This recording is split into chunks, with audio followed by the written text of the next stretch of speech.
Welcome back to the deep dive. Today, we are wading into a story that is not about complex algorithms or, ancient history, but about something far more immediate and gut-wrenching, really. Yeah, Institutional corruption, and specifically the high price paid when the system finally starts to squeeze back. it's quite a story. We have a set of sources here, a recent news piece that details an almost unbelievable transaction. I mean, we're talking about a concrete, tangible number, P40 million, Physically turned over. physically turned over to the Department of Justice. It's not often you get to see corruption laid out in, cold, hard cash. Mm. Quite like that, is it? Not at all. I mean, imagine the sheer volume of cash involved in a P40 million handover. We're looking at sources that give us this really detailed snapshot of high-profile anti-graft efforts in the Philippines, Wait. specifically targeting officials within the Department of Public Works and Highways or the DPWH. And for anyone listening who might not be familiar, this is the government agency responsible for basically all the nation's critical infrastructure. We're talking roads, bridges, and most importantly for this story, flood control projects. Exactly. And that's the core tragedy here.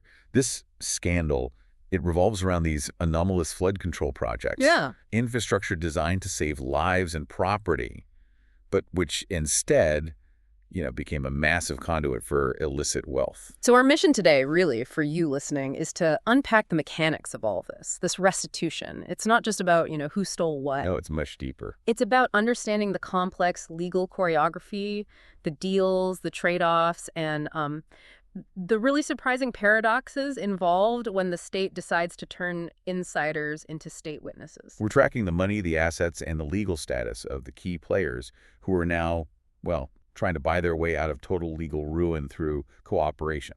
And our sources center on several engineers, but the leading figure in this specific update, which was confirmed by Justice Secretary Frederick Vita and reported on December 16th, 2025, Right. is Enguerrero Opulencia, the former DPWH National Capital Regional Director, the NCR Director. That's the guy. His turnover of P40 million is the central action, but it's the massive scale of his total commitment and the specific legal conditions tied to that gives us the real insight into the prosecutorial strategy here. We absolutely need to dissect the memorandum of agreement that kind of binds this entire process together. Okay, let's unpack this, starting with the immense financial stakes involved and that initial moment of surrender. Let's really focus on that numbers for a second. P40 million.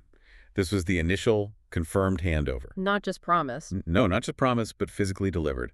And when a figure that large is confirmed as having been handed over, it signals a major turning point in a high-level corruption case. Because it's real. It's not just an allegation anymore. Exactly. This isn't a check or a wire transfer.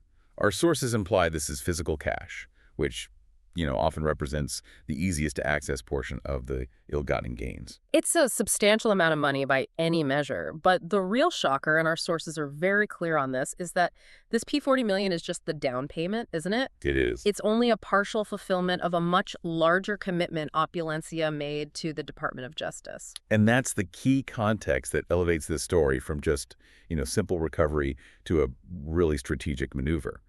The partial fulfillment is $40 million.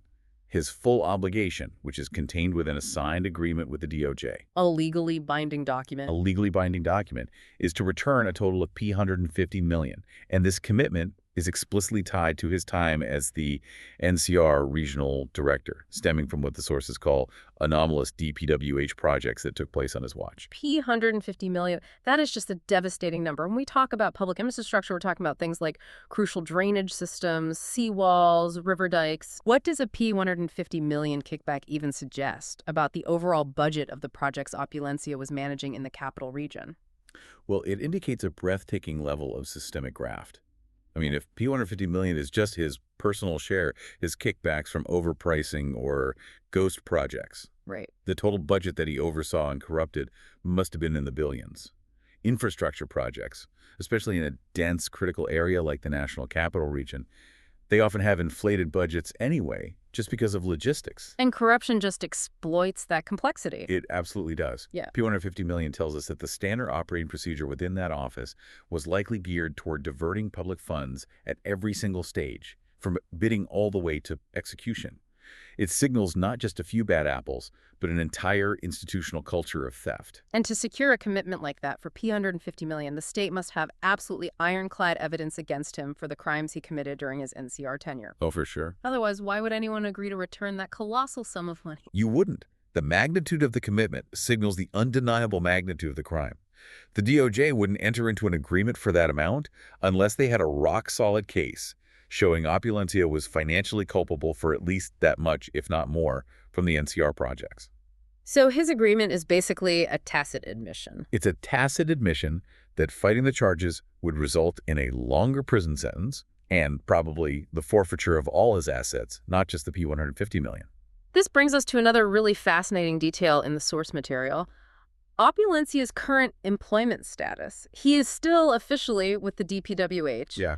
But he's been placed on a floating status. And this floating status is a common administrative tool in these kinds of high-level government cases, and it's really critical to understand what it means. It's a kind of administrative limbo. So he's not fired.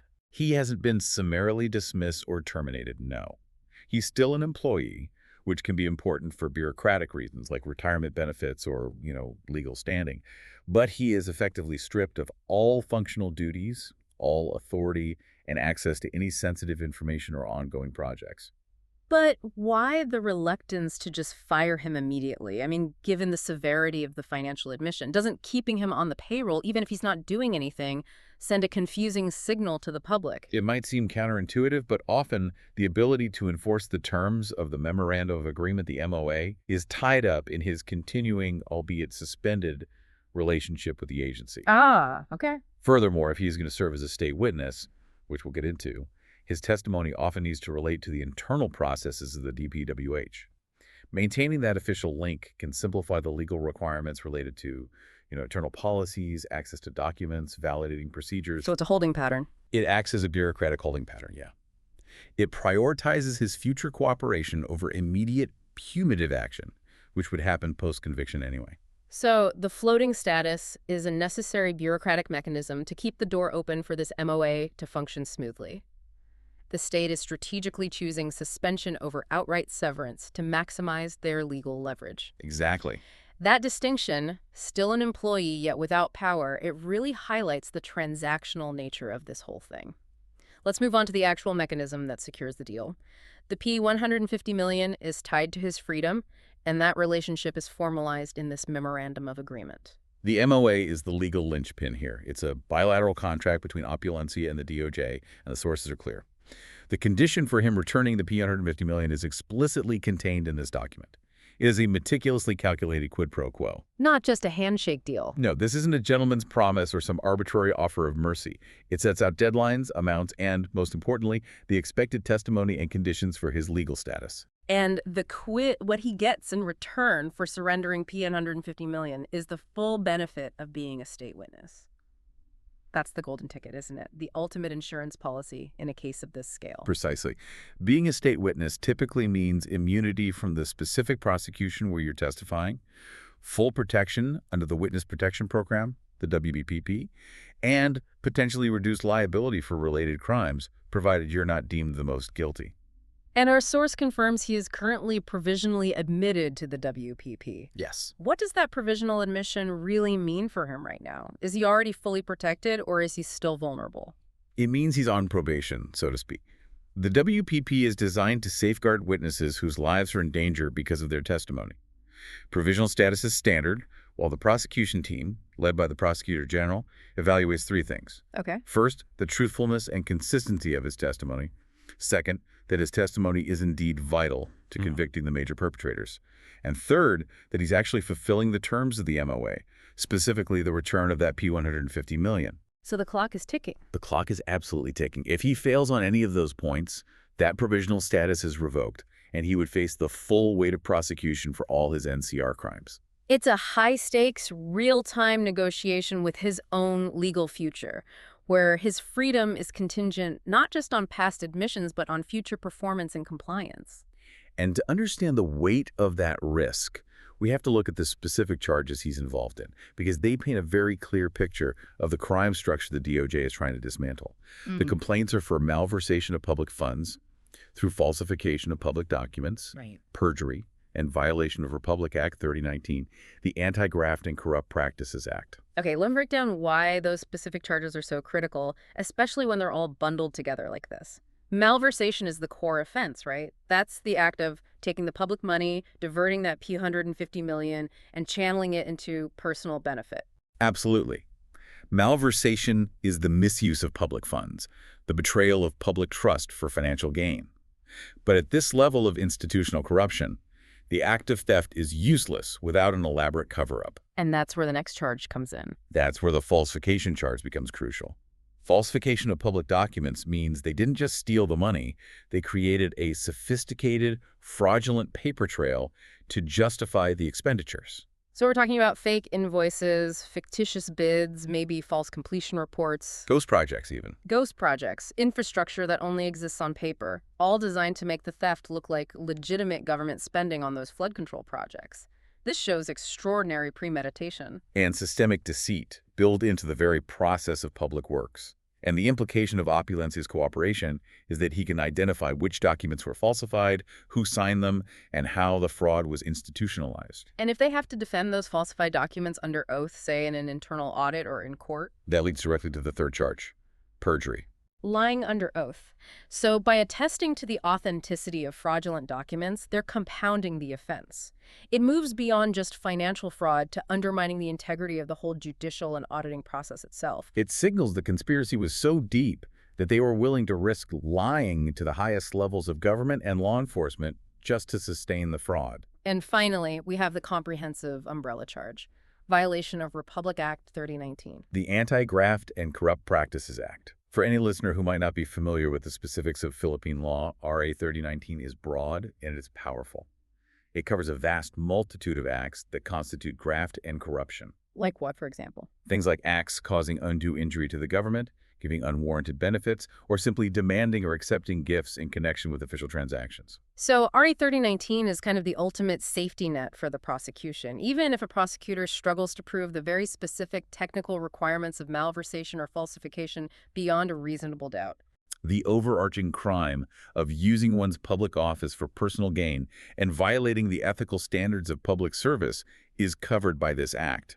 Exactly. So the bundling of these four charges, malversation for the money, falsification for the paper trail, perjury for the lies, and RA 3019 as the big legal framework, it clearly shows that investigators see this not as a series of isolated thefts, but as an organized, multi-layered criminal enterprise that leveraged official capacity to both steal and systematically conceal the theft. And Opulencia's MOA suggests he is now willing to reveal how that entire bureaucratic and criminal machine works in exchange for protection. That's why his insider testimony is so valuable, but this brings us to what I find to be the most surprising and honestly analytically rich detail in the source material. The paradox of his testimony itself, here's where it gets really interesting, because Opulencia committed $150 million to the government based on his admissions of guilt during his time as the NCR director. Right, from Metropolitan Manila projects. Exactly. Yet the preliminary investigation he is now testifying in concerns anomalous flood control projects located not in NCR, but specifically in Bulacan. This is the critical juncture. This is where we stop looking at this purely as a financial recovery operation and start seeing it as a highly strategic prosecutorial move. Prosecutor General Richard Anthony Fedolin made the crucial distinction. Which was what? That Opulencia's restitution, the massive P150 million commitment, was based on his financial involvement in the NCR. But, and this is the twist, regarding the specific Bulacan cases currently under investigation, Fedolin stated that Opulencia did not receive anything, nor did he get any share. That is a staggering claim. It means the state is accepting P150 million in restitution for past crimes in one jurisdiction in exchange for testimony regarding a current criminal investigation in a separate jurisdiction where the witness claims. And the state seems to agree. He didn't personally profit. Okay, wait, let's explore the strategic justification here. Why would the state accept a witness who admits to vast corruption in one region, returns his ill-gotten gains, only to accept his testimony about a different region where he claims he was clean? Because it's not about the money in that case. It suggests a major trade-off, doesn't it, of localized financial justice for something else? The answer lies entirely in the concept of vital knowledge.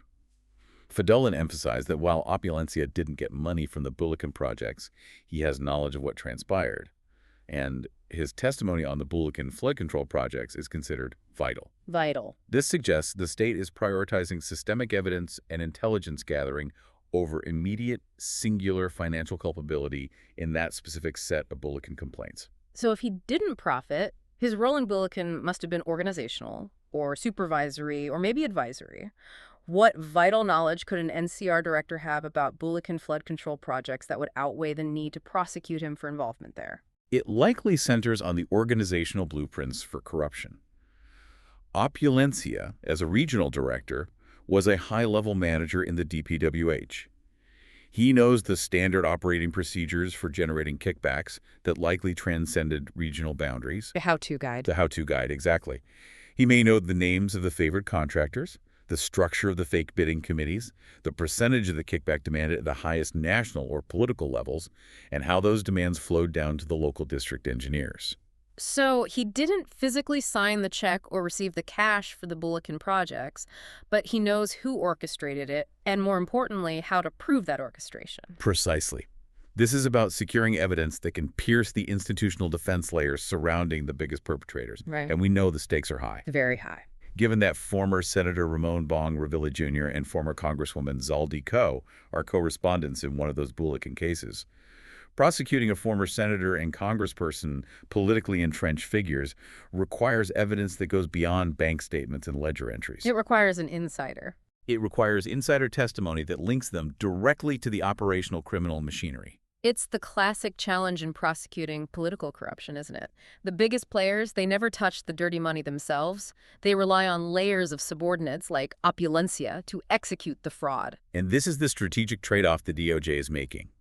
They are willing to accept $150 million in restitution for his verifiable admitted crimes in NCR, and in exchange, they're getting the necessary insider perspective, the operational manual, to secure convictions in the ongoing Bulikan investigation against high-profile political figures. They're using him as a surgical tool. He's being treated as a necessary surgical tool, yes. But isn't this approach politically risky? You're giving provisional immunity to someone who stole $150 million, admitting him to the WPP. I mean, the common perception is that justice should be blind and equally punitive. It is risky. How does the DOJ justify prioritizing intelligence gathering over maximum punishment for such a large-scale admitted crime? The justification is deterrence and precedent. While the public wants to see a man who stole $150 million in prison for life, the government understands that institutional corruption is a systemic problem. Right. A successful conviction against a prominent political figure secured by Opulencia's testimony sends a far stronger and more valuable deterrent signal throughout the entire bureaucracy than the maximum sentence for one regional director. So the political conviction is seen as a systemic victory. A systemic victory, while the restitution, the $150 million, is viewed as a financial recovery victory. They are trading localized punishment for systemic exposure. That makes the MOA a really sophisticated strategic blueprint. It secures both financial recovery from past crimes and the evidence needed to dismantle current, high-level conspiracies. It shows that systemic corruption often transcends regional boundaries.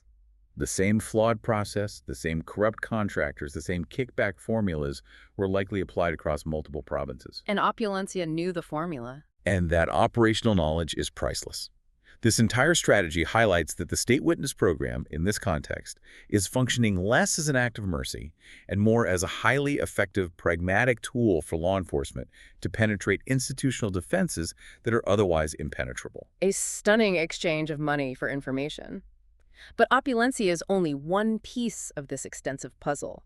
Our sources detail restitution efforts from several other engineers involved in this flood control scandal. It's not just him. No.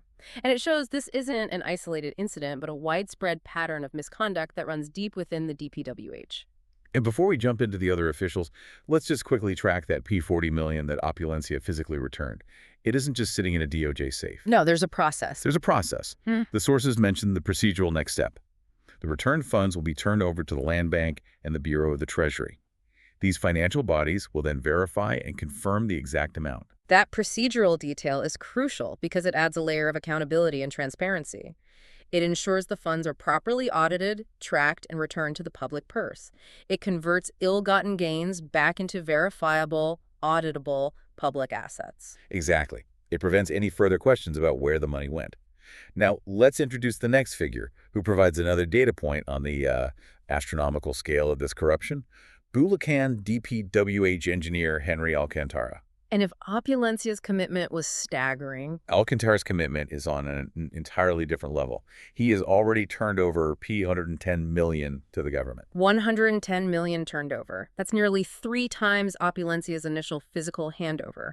Again, the sheer magnitude of cash involved just boggles the mind. Right. And similar to Opulencia, that P110 million is only a partial return. Yes. Alcantara's total commitment, according to the source material, is P300 million. 300 million? 300 million. Think about that for a moment. Opulencia committed P150 million from his time in the National Capital Region, the economic and political heart of the country. Right, the biggest hub. Alcantara committed P300 million from projects in Bulacan, a major province next to the NCR, but still a provincial jurisdiction. P300 million committed for just one DPWH engineer from one province. This raises really profound questions about the comparative scope and opportunity for corruption. I mean, did the flood control projects in Bulacan involve that much larger budgets, or was the percentage of illicit funds captured there just higher? It suggests either or both. Bulacan is a large, low-lying province critically affected by flooding, so the flood control projects there are absolutely massive in scope and cost. It's possible the specific projects he managed, like major river dredging or dike construction, were simply bigger and more expensive than many of the NCR projects. Okay, that makes sense. But more importantly, it confirms that the corruption wasn't just centralized in the capital, it was deeply decentralized and institutionalized at the provincial level. The scale is just astronomical. P300 million is not graft, it is systematic grand larceny. And it serves as a crucial data point for you, the listener. Opulencia's P150 million and Alcantara's P300 million commitment already total P450 million in confessed illegal proceeds. And these are only the amounts confessed to or committed in exchange for legal considerations. The actual total loss to the public purse is undoubtedly much, much higher. The complexity continues with the third official mentioned, DPWH Roberto Bernardo. His restitution takes a slightly different form, which highlights the varied methods officials use to store their illicit wealth. Right, this one's different. Bernardo gave the government access to his bank account, which holds a P7 million deposit. So we move away from physical cash handovers to digital assets. And that P7 million might seem smaller than the others, but the sources noted a very important caveat here. Yeah, they did. The accounts aren't yet finalized for turnover. They're currently frozen upon the request of the Anti-Money Laundering Council, the AMLC. The involvement of the AMLC is highly significant. It tells us a great deal about the nature of this investigation. The AMLC is the primary financial intelligence unit of the government. Its mandate is to track, freeze, and secure assets derived from illicit activities, including corruption and money laundering. So their presence means this isn't being treated as simple theft. Exactly. It's being treated as a sophisticated, organized money laundering operation.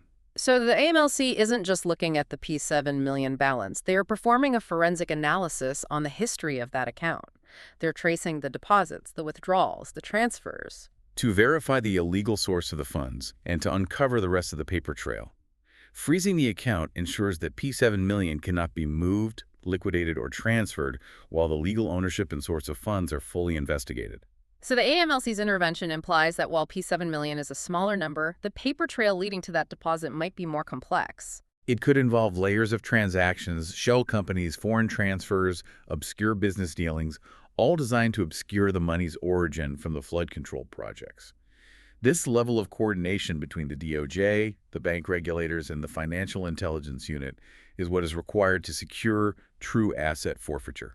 It's a high-level game of financial chess, ensuring that every type of illegal asset, physical cash, digital accounts, and high-value tangible goods is accounted for and seized. Which brings us to perhaps the most visually compelling detail, involving the fourth official, former Bulacan 1st District Engineer Bryce Hernandez. His restitution was entirely non-cash. And it showcases the physical manifestation of these massive kickbacks. It really does. This is where we see exactly how kickbacks get converted into tangible, high-value status symbols. Hernandez surrendered physical, high-end assets. Specifically, the sources name a Lamborghini Urus. A Lamborghini Urus. And a GMC Yukon Denali. The choice of assets, it just speaks volumes about the level of wealth they accrued and the need to convert massive amounts of cash, which is difficult to store and spend. into durable, high-status goods. Of course. A Lamborghini Urus, which is a high-performance luxury SUV, and a GMC Yukon Denali are multi-million peso vehicles. They are ideal repositories for illegal cash, they retain significant value, and they project an image of success completely divorced from the source of the funds.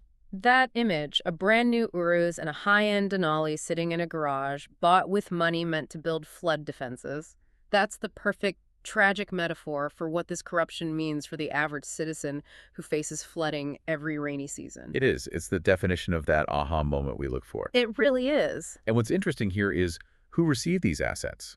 Unlike the cash, which went to the DOJ and the Treasury, these vehicles were surrendered to the Independent Commission for Infrastructure, or the ICI. The ICI. What is the ICI, and why are they handling the cars instead of the Treasury? The ICI is a specialized body.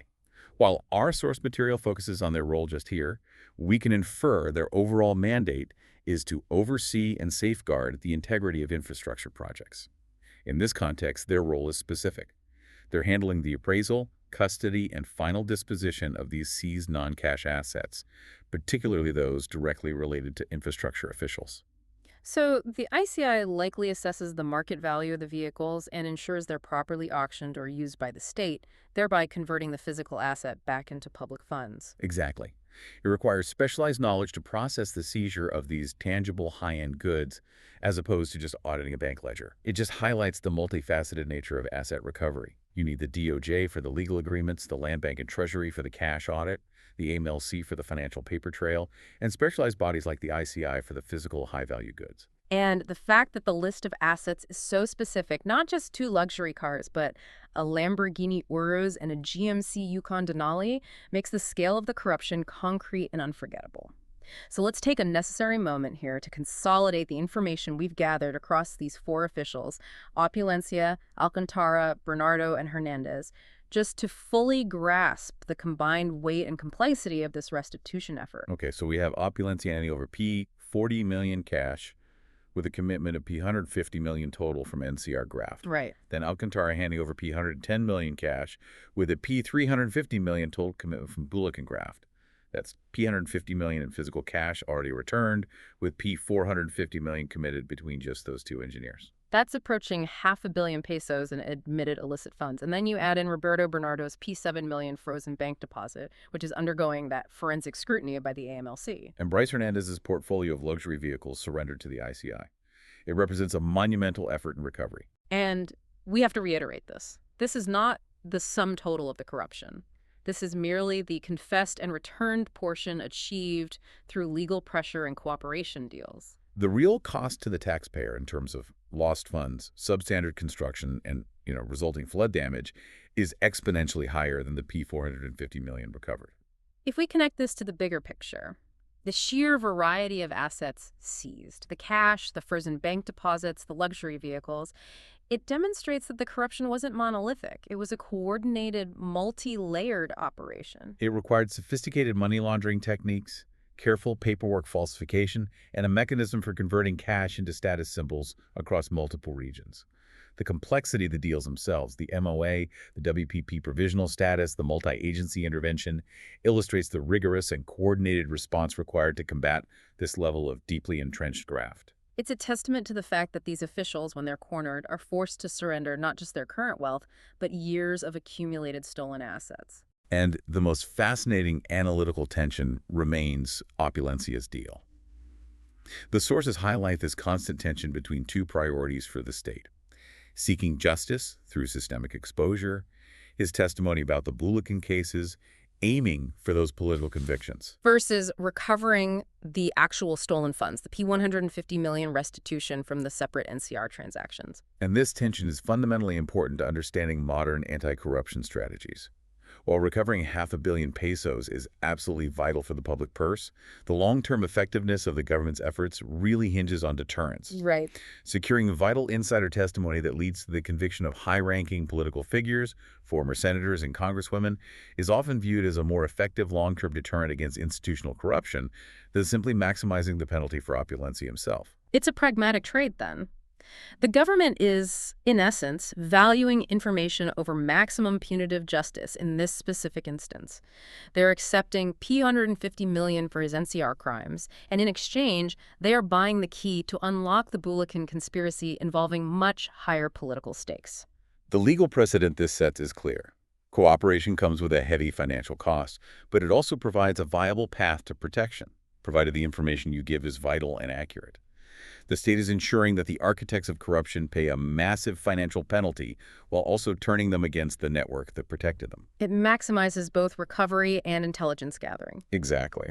So, what does this all mean for you, the listener? It means the state is getting smarter about using legal incentives to turn the architects of corruption against each other. It's a sophisticated legal game far removed from simple police work. The sheer complexity of the information we've unpacked, from the specific charges of malversation and perjury to the freezing of assets by the AMLC to the precise names of the luxury vehicles surrendered, it just shows that the corruption was deeply entrenched and operational across the country. And the cleanup is equally meticulous. Equally meticulous and high stakes, demonstrating a capacity by the DOJ to coordinate across multiple agencies to secure both financial and testimonial victories. It certainly gives us a lot to think about regarding where the state draws the line between punishment and cooperation, especially when facing politically powerful individuals who are otherwise shielded from conventional prosecution. And that leads directly to the final provocative thought we should leave you with, based entirely on the strategic facts laid out in our sources.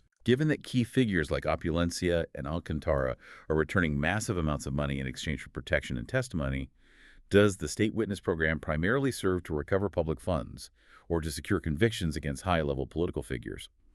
And which outcome is ultimately more valuable for effectively combating institutional corruption in the long run? Think about that balance, recovering P450 million versus exposing the highest echelons of the criminal political machine.